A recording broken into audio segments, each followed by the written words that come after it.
Hello, and welcome to another episode of Vagabond VC. The last few episodes have been focused on Peru's ecosystem while I was traveling through the country. Today's episode and the next few are going to be focused on Colombia, where I spent about a month and a half. For those of you that have been following since the beginning of this, Colombia was actually where I had started prior to COVID, so it was great to get back and reconnect with some of the individuals in the startup ecosystem there. Today's interview is with Laura Maria González. She is an associate at InQLab. InQLab has a pretty interesting model because they are part startup studio, but also part traditional venture capital firm. So I'll let Laura explain as we jump into the episode. Hey everyone, welcome to the Vagabond VC podcast.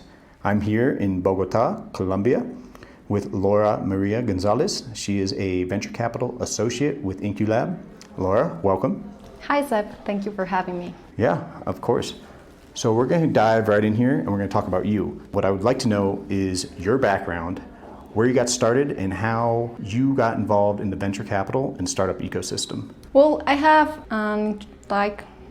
different road to go into venture capital than the normal road. I actually worked at startups before. I co-founded one, and then I spent a while working at investment banking. Also, I was CFO of a scale-up in the music entertainment industry, and then I ended up here because it just made sense. Like, I had the experience in finance and project finance and structuring, and also in scale-ups and startups, like early stage companies. So it kind of made sense, and that was how I ended up here. So you started at a startup. What was that startup and what were you guys doing? It was a tailor-made brand, clothing brand for men. What we were doing was just like kind of high-end / luxury clothing for men. We started with shirts. They were tailor-made. So you will have this stylist that would go to your office or to your home. They would take your measurements, understand your lifestyle, and do what a stylist does, like telling you how should you dress in order for feeling more confident or achieving some goal. So working at a startup, founding a startup, working in finance, working for a scale-up, getting your way all the way into the venture capital industry. How has that experience, being on that side of the table, actually working on the operational side and now being on the investment side, how has that influenced the way that you look at investments and when you look at companies and thinking about if you want to invest in them? How does that background help you? I think the main thing that I think that it helps with is gaining founders' trust, because they know like how you, for the questions that you ask and how you treat them and the support that you give them, that you understand their pains. So you understand that they are solving like difficult problems with scarce resources and a few people. So they really appreciate that you understand what they are going through and that you are not just asking for some results, but also giving them like some advice, like, look, when I had this problem, I used to do this, especially in complex environments. Sometimes that it could be on a developing market like Colombia. So they really appreciate that you have gone through a lot of pains and troubles that they have gone through. So for instance, dealing with taxes, something really specific that most founders haven't gone through with, so that you can have an opportunity to sit up with them and saying like, hey, you can do this or do this in order to solve that. It helps you gain a lot of trust. Also, having the complete picture from the investment side, it helps understanding business models pretty much quicker than just having the pure financial, is this a good or not a good investment? So it helps you understand the pros and cons of a business model from a very broad spectrum just before diving in. No, that's great. And InQLab itself, so let's talk about the firm that you work for. How is InQLab structured? Do you operate off a thesis? What are some of the investments that you guys look for? What stage do you invest in? Give me some details there. Okay, so we're a pretty special case of venture capital in Colombia. Our daily basis and operations work like a venture capital, but we actually just have one limited partner. It is a big economic group that's called the Grupo Santo Domingo. It has very strong investments and companies in traditional industries like real estate and media and hospitality. But we aren't inside that corporate structure. We are the investment vehicle for early stage companies. So we're independent, but we also use all this network to help or support the growth of the portfolio companies. So we sometimes structure things like media for equity, for example, for pretty direct-to-consumer massive business models. So that was the opportunity. It was funded by Gregorio Marquez, that's the managing director, and by Paula Rientos, that is the managing partner. They founded because they saw that opportunity while working at El Tiempo. And they just started with all the innovation that was going through. Like what happened in a lot of countries in Latin America was that the media were the ones that were developing all the innovation in digital. So that was how it was founded. They saw the opportunity, and it actually started on a methodology that's called venture building. So we will try the MVP models and test the ideas. And then if you got a good result, then you will search for a funding team and bring them on board. And actually, InQLab is kind of co-founder of those companies. 1/3 of our 14 portfolio companies were founded like that. So 1/3 is operates almost like a startup studio, right? So we could call that maybe like internal company building, and then the other 2/3 of the portfolio are more externally sourced companies and startups in the region, or how does that work?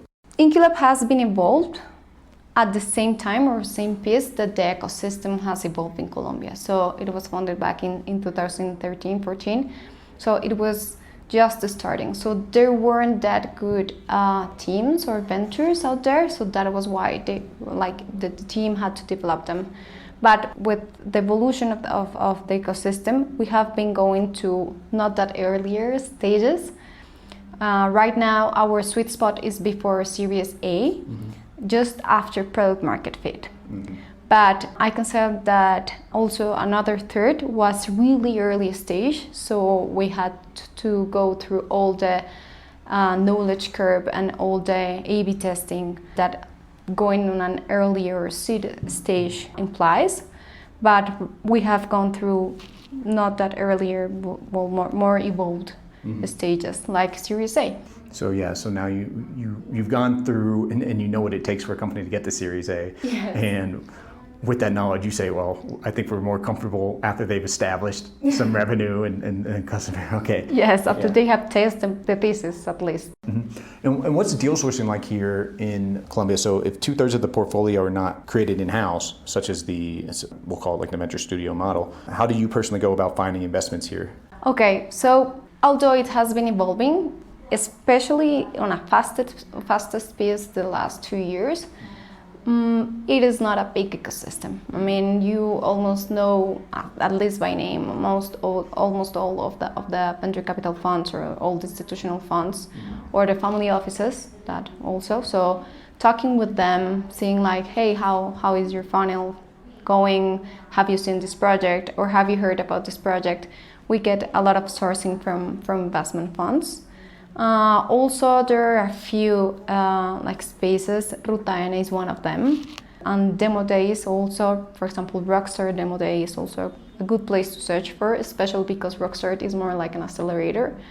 So that's one. Also, it's been something interesting happening the last 2 years is that now that you have the big rockstars from startups being more mature, like Rappi, for example, you have all these groups of founders that have been forming and like having them source you some new projects, or even the first hirings that they made are now founders.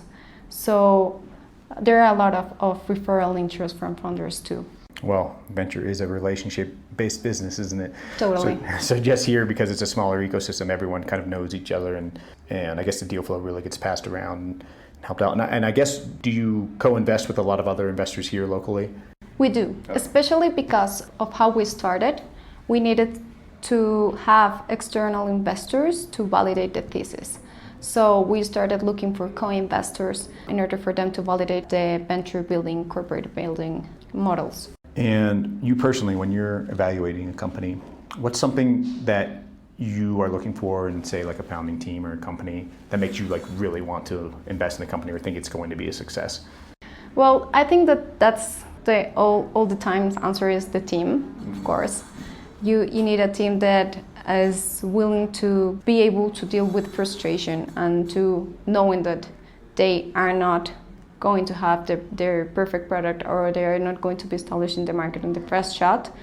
So I think that something that I really search for, especially in emerging markets, is resourcefulness, like getting to know that a founder is capable or willing to search for different solutions, no matter what the obstacle will be.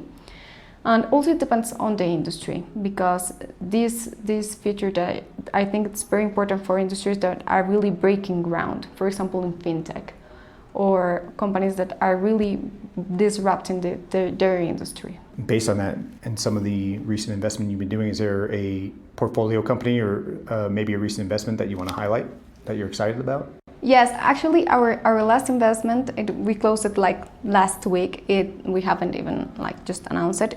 It's called Fabic. It's like brand incubator, I don't know how to say it, for influencers. So it's taking people that has an audience and helping them understand what data and analytics, what do the audience like, and like build a brand and like small company and build direct to consumer brands that already have like a market. Interesting. Yes. Yeah. So. Yes. Well, I'm creating this. I could use an introduction to the founder. I could probably use that. His name is Felipe Noah. I'm happy to do that. Okay, I'm setting up a call with him tomorrow. So looking, we talked through you and the firm, but if we zoom out, and we touched on this a little bit when we're talking through your investment strategy and how you source deals, because you said it's a tight-knit ecosystem here. So if we look at the entire ecosystem, what's changed here over the last couple of years in Colombia when it comes to venture capital and funding, and maybe even particularly this last year, because COVID has obviously changed everything. So what's been some of the recent trends here?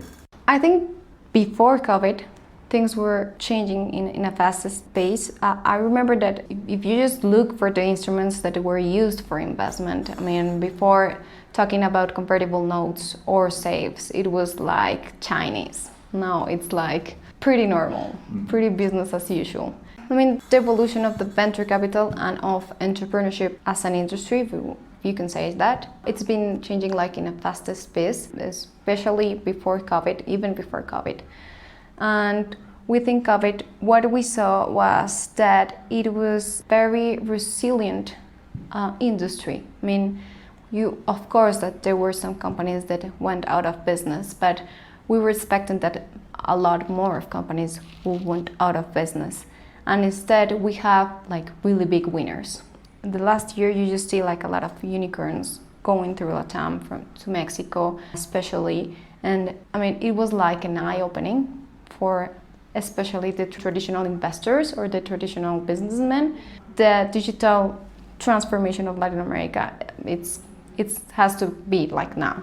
It doesn't have a lot of time for it to happen. So I think it helped a lot of people to make this transition and to understand that you have to bet on the future, that you gotta stop investing on real estate. Because, I mean, as a region, culturally, we're really adverse to risk.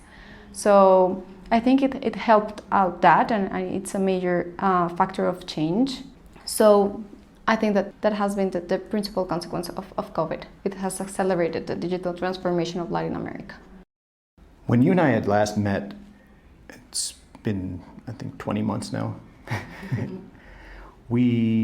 I had originally started this project. One of the things that you and I had talked about was, at least why I had started this, was to bring more attention to this region and increase funding to this region. Now, you just mentioned some of the successes here in the recent year with, for example, Rappi and other companies scaling and expanding. And part of that is due to just the increased amount of funding that's already come here. And I was actually just reading an article yesterday just on the breakout of international investors that are coming here into the Latin American region.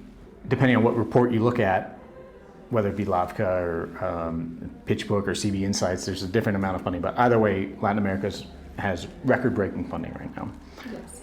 So as these international investors come into the region and into Colombia, how is that affecting some of the investments here in terms of cooperation amongst local investors and international investors?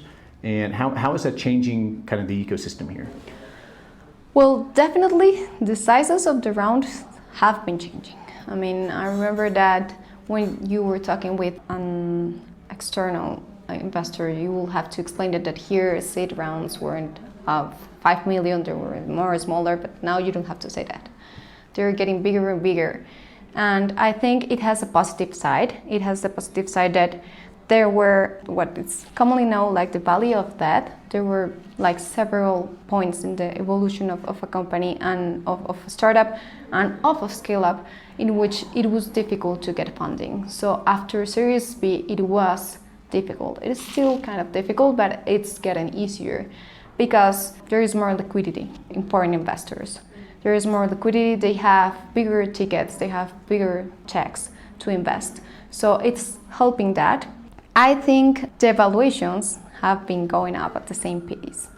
And I mean, just counting that there are going to be foreign investors investing, that will be great. But if anything happens, considering the nature of our economies and our politicians, and that flow of external capital stops, it will be a bad scenario because then you will have to go to down rounds. And nobody wants that. So I think that could be the negative side, that there is this conception that we're now like a developed country in terms of liquidity of risk capital, and we're not. So I think that there is a dissonance between the reality of the liquidity market in Latin America and the valuations that we're seeing. But that also has leveled up like the quality of the founders. I mean, I remember that 3 years, 4 years back, I would have to look like from 20 projects that I saw, just 2 were remarkable. Right now, I can say that that's almost like a 50-50 rate. I mean, you've been seeing a lot of great projects, a lot of great entrepreneurs. So I think it has been also helping to increase the quality of the projects and of the founders that you are founding right now. No, that's interesting. And speaking of the founders, so this influx of capital is good for, you mentioned, filling in the gaps beyond seed stage, beyond Series A, helping in the later stage. Do you think then access to capital is still a barrier for entrepreneurs here? And if not, or even regardless of whether or not it is, what are some other challenges that entrepreneurs have here when they're starting a company? Well, I think that even though it has been getting better, I think it can still be challenging, especially if you don't have the networking for being able to do that. Like I just told, you have this second generation of entrepreneurs that were the first hirings of these big companies that have been found the last 10 years. And they're getting capital pretty easier, and they have the skills to be entrepreneurs. And this happens mostly in big cities in Latin America. But if you go to smaller cities or to other regions that aren't central, you found a lot of good ideas, especially, for example, in agrotech. You have these great ideas, but these founders that don't have access to neither funding, neither skills that they need to build a strong project. So I think that there are a lot of challenges, especially regarding that if you see our economies, most of them are agro-industrial economies. So I think that's like being able to expand it to other industries and to other regions is one of the main challenges for Colombia. And are there any current initiatives going on to help, if we're looking at these more nascent cities, not a Medellin, not a Bogota, is there anything going on either from InQLab, from the government, from whatever venture capital associations here that are trying to help democratize access, to build those networks? Are there any specific initiatives going on there? There are a few governmental initiatives, but again, they don't have the structure that you can find, like a Ruta N in Medellin, or in here, or like some Impulsa or apps.com. I think apps.co is the one that's going through the most, through almost all the Colombian territory. But going after that, like the next step, like building the skills that are required for fundraising, for example, it's more difficult. Of course, there are a lot of new tools going on, like doing crowdfunding, like crowd lending and crowd investing into different startups. So I think we're going there. It's just that it will take some time. As we get towards the end here, looking towards the future, where do you see the venture capital and startup ecosystem here in Colombia, say 5 years from now? Hot sectors or anything like that? Where do you see all this heading? It's getting pretty interesting because it's pretty similar to what happened with Mercado Libre in Argentina a few years ago. Right now, this is the moment of truth. I mean, we're going to see probably some big exits and IPOs of the Rappids that have been founded over the last 10 years. Also, of course, we will go through more risky sectors that are also like tackling really important challenges in Latin America, such as fintech. Again, I think fintech is a really hot industry right now because it is a real need. There are a lot of unbanked people. The interest rates and the famous gota gota is something that just cannot keep on happening for our country to evolve. So I think that one is one. EdTech, it's also a hot one, but that one is more like on a regional level because of the market and because the regulation also allows it. So there is no different regulation for education in different countries like it's like in fintech. So it helps more to tackle it like a global or regional solution. I think those could be the hottest sectors. Lastly, so if anybody wants to get in touch with you, say it's a founder looking for investment or just anyone who wants to learn more about the ecosystem or InQLab, what would be a good way for people to reach you? I think that my LinkedIn is an easier way to reach me out. I'll add a link to that in the show notes. Thank you so much for coming on here today. It was really great to speak with you again and to learn more about what you're doing here and more about the Colombian ecosystem. So thank you again for your time. Thank you.